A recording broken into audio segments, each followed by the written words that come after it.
एका शांत गावात रोहन नावाचा मुलगा आणि त्याची आई सुमन राहत होते. रोहनचे वडील काही वर्षापूर्वी आजाराने गेले होते. त्या दिवसापासून सुमनने एकटीनेच घर सांभाळले आणि रोहनला वाढवले. ती दिवसभर लोकांचे कपडे शिवायची, कधी घरकाम करायची तर कधी शेजाऱ्यांना मदत करून थोडे पैसे कमवायची. तिचे आयुष्य एकाच गोष्टीभोवती फिरत होते, रोहनचे भविष्य. रोहन आता कॉलेजमध्ये शिकत होता. तो खूप समजदार मुलगा होता. आईने केलेले कष्ट त्याला चांगलेच माहीत होते. त्यामुळे तो घरी आल्यावर आईला मदत करायचा. कधी पाणी भरायचा, कधी बाजारातून सामान आणायचा, तर कधी घर साफ करायचा. एक दिवस संध्याकाळी सुमन अंगणात बसून विचारात हरवली होती. रोहनने ते पाहिले. "आई, काय झालं? तू इतके शांत का आहेस?" रोहनने विचारले. सुमन थोडा वेळ काही बोलली नाही. मग हळू आवाजात म्हणाली, "रोहन, मला तुझ्या महत्त्वाची गोष्ट बोलायची आहे." रोहन तिच्या शेजारी बसला. "बोल ना आई." सुमन थोडी घाबरलेली दिसत होती. "तुझ्या बाबांच्या जाण्यानंतर खूप वर्षे झाली. मी तुझ्यासाठी सगळं सहन केलं, कारण मला फक्त तुझं आयुष्य चांगलं व्हावं असं वाटत होतं."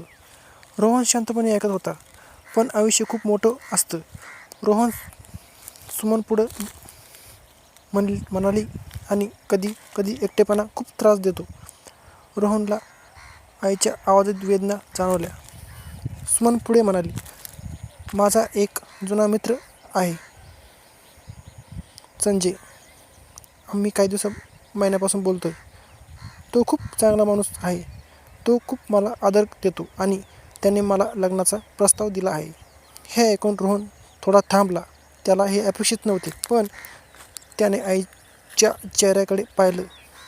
त्या चेहऱ्यावर आशा आणि भीती दोन्ही जाणवल्या होत्या. रोहन काही क्षण शांत राहिला. मग हलके हसत म्हणाला, "आई, तू इतके वर्ष माझ्यासाठी जगलीस. तुला आनंदी राहण्याचा पूर्ण हक्क आहे." सुमनच्या डोळ्यात पाणी आले. "म्हणजे तुला काही हरकत नाही?" ती पुन्हा विचारली. "नाही आई," रोहन म्हणाला. "जर तो माणूस तुला आनंद देणार असेल तर मी खूप आनंदी होईल." काही दिवसांनी रोहनची संजयशी भेट झाली. संजय साधा आणि निर्मळ माणूस होता. तो रोहनशी खूप आनंदाने बोलला. "रोहन, मला माहिती आहे की तुझ्यासाठी हे सगळं नवीन आहे," संजय म्हणाला. "पण मी तुझ्या आईचा खूप आदर करतो आणि मला आशा आहे की आपण चांगले मित्र बनू." रोहनने त्याच्या डोळ्यात पाहिले. त्याला त्या माणसात प्रामाणिकपणा दिसला. हळूहळू रोहन आणि संजय यांच्याशी चांगली ओळख झाली.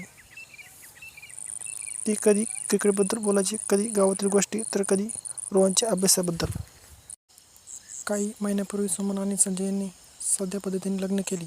गावातील काही जवळचे लोक आणि नातेवाईक त्या समारंभाला आले होते. रोहनने सगळ्या तयारीत आईला मदत केली. लग्नाच्या दिवशी सुमन खूप आनंदी दिसत होती. त्याच्या चेहऱ्यावर अनेक वर्षांपासून खरे हास्य होते.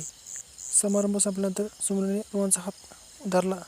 "रोहन," ती म्हणाली, "आज तू नसतास तर कदाचित मी हा निर्णय घेऊ शकले नसते." रोहन हसला. "आई, तू माझ्यासाठी जे केलं त्याच्यापुढं हे काहीच नाही." नवीन आयुष्य सुरू झाले. घरात आता 3 माणसे होती, सुमन, संजय आणि रोहन. हळूहळू त्या घरात आनंद वाढू लागला. संजय रोहनला आपल्या मुलासारखे वागवू लागला. तो त्याच्या अभ्यासाबद्दल विचारायचा, कधी त्याची नवीन गोष्ट शिकायचा. एक दिवस ते मिळून गावाबाहेर फिरायला गेले.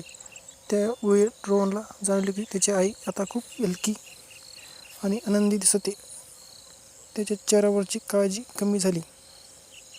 त्या रात्री रोहन आकाशाकडे पाहत "काय?" तर मित्रांनो, तुम्हाला हा व्हिडिओ कसा आवडला कमेंटमध्ये नक्की सांगा. चॅनल नवीन असाल चॅनल लाईक, शेअर, सबस्क्राईब नक्की करा.